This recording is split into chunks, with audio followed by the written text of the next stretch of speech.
امریکہ اور ایران کے درمیان ثالث کا کردار ادا کرنے والے پاکستان کو سعودی عرب کے بعد کویت سے بھی دفاعی معاہدہ کرنے کے نتیجے میں ایک نئے اور حساس امتحان کا سامنا ہے۔ سعودی عرب کے ساتھ باہمی دفاعی معاہدے کے بعد کویت کے ساتھ دفاعی تعاون کے معاہدے کو بھی قانونی حیثیت ملنے سے پاکستان کی خلیجی سلامتی کے ڈھانچے میں اہمیت مزید بڑھ گئی ہے۔ تاہم اگر مستقبل میں امریکہ اور ایران کے درمیان دوبارہ فوجی تصادم ہوتا ہے تو ایران ماضی کی طرح سعودی عرب اور کویت میں موجود امریکی فوجی اڈوں کو نشانہ بنا سکتا ہے، جس سے پاکستان ایک نہایت نازک سفارتی پوزیشن میں آ سکتا ہے۔ دوسری جانب پاکستان کے لیے یہ شراکت داریاں معاشی لحاظ سے بھی غیر معمولی اہمیت رکھتی ہیں، کیونکہ سعودی عرب اور کویت دونوں پاکستان کو ایک ایٹمی طاقت کے طور پر تسلیم کرتے ہیں، جبکہ ان ممالک کے ساتھ مضبوط دفاعی تعلقات کے نتیجے میں پاکستان کو سرمایہ کاری، تیل کی فراہمی، دفاعی تعاون، روزگار کے نئے مواقع اور قیمتی غیر ملکی زر مبادلہ حاصل ہونے کی توقع بھی ظاہر کی جا رہی ہے۔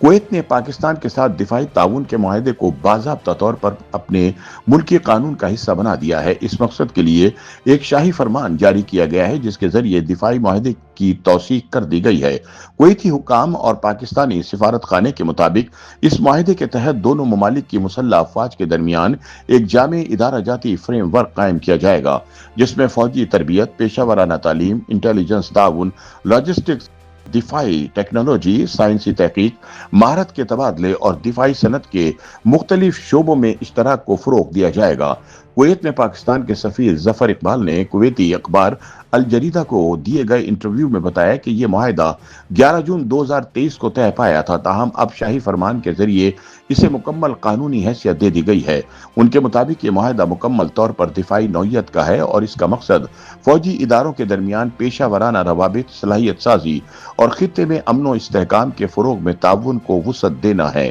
ادھر پاکستانی دفتر خارجہ نے بھی اعلان کیا کہ کویت کے وزیر خارجہ شیخ جراح جابر الاحمد الصباح 28 اور 29 جولائی کو اسلام آباد کا سرکاری دورہ کریں گے، جہاں دو طرفہ تعلقات، دفاعی تعاون اور علاقائی سلامتی سمیت مختلف امور پر بات چیت متوقع ہے۔ پاکستان اور کویت کے درمیان یہ دفاعی تعاون کا معاہدہ 11 جون 2023 کو کویت میں پاکستانی سفیر ملک محمد فاروق اور کویتی وزیر دفاع کے joint planning director brigadier general Fawaz Khudair Mohammed Alharbi نے دستخط کر کے طے کیا تھا۔ اس وقت بھی دونوں ممالک نے امید ظاہر کی تھی کہ یہ معاہدہ دفاعی تعلقات کو نئی وسعت دے گا۔ کویتی اخبار النبا کے مطابق شاہی فرمان میں واضح کیا گیا ہے کہ حکومت کویت پاکستان کے ساتھ دفاعی شعبے میں تعاون سے متعلق اس معاہدے کی منظوری دیتی ہے اور متعلقہ وزراء اپنے اپنے دائرہ اختیار میں اس پر عمل درآمد کے پابند ہوں گے۔ یہ معاہدہ مجموعی طور پر 12 شقوں پر مشتمل ہے۔ پہلی شق دفاع اور فوجی تربیت میں تعاون کی بنیاد فراہم کرتی ہے،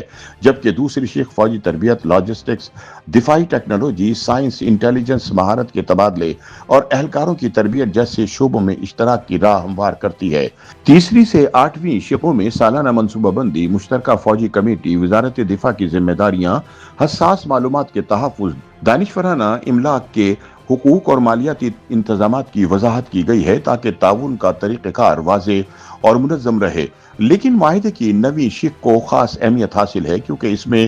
واضح کیا گیا ہے کہ یہ معاہدہ کسی بھی فریق کی دیگر بین الاقوامی معاہدوں کے تحت موجود ذمہ داریوں یا حقوق پر اثر انداز نہیں ہوگا۔ 10ویں شق کے مطابق کسی بھی اختلاف یا تنازع کو دونوں ممالک باہمی مشاورت سے حل کریں گے اور اسے کسی بین الاقوامی عدالت یا تیسرے فریق کے سپرد نہیں کیا جائے گا۔ معاہدے کی 11ویں شق دونوں ممالک کو باہمی رضامندی سے مستقبل میں ترمیم کا اختیار دیتی ہیں، جبکہ 12ویں شق اس کی مدت، تجدید اور خاتمے کے طریقہ کار کی وضاحت کرتی ہے۔ اس میں یہ بھی درج ہے کہ یہ معاہدہ کویت کی عرب اور بین الاقوامی ذمہ داریوں سے متصادم نہیں ہوگا۔ تجزیہ کاروں کے مطابق اس معاہدے کو پاکستان اور سعودی عرب کے ستمبر 2025 کے جوائنٹ اسٹریٹجک ڈیفنس ایگریمنٹ سے الگ کر کے دیکھنا ضروری ہے۔ سعودی عرب کے ساتھ معاہدے میں واضح طور پر درج ہے کہ کسی ایک ملک پر بیرونی حملہ دونوں ممالک پر حملہ تصور ہوگا، جبکہ کویت کے ساتھ معاہدہ صرف دفاعی تعاون، تربیت، لاجسٹکس، انٹیلیجنس،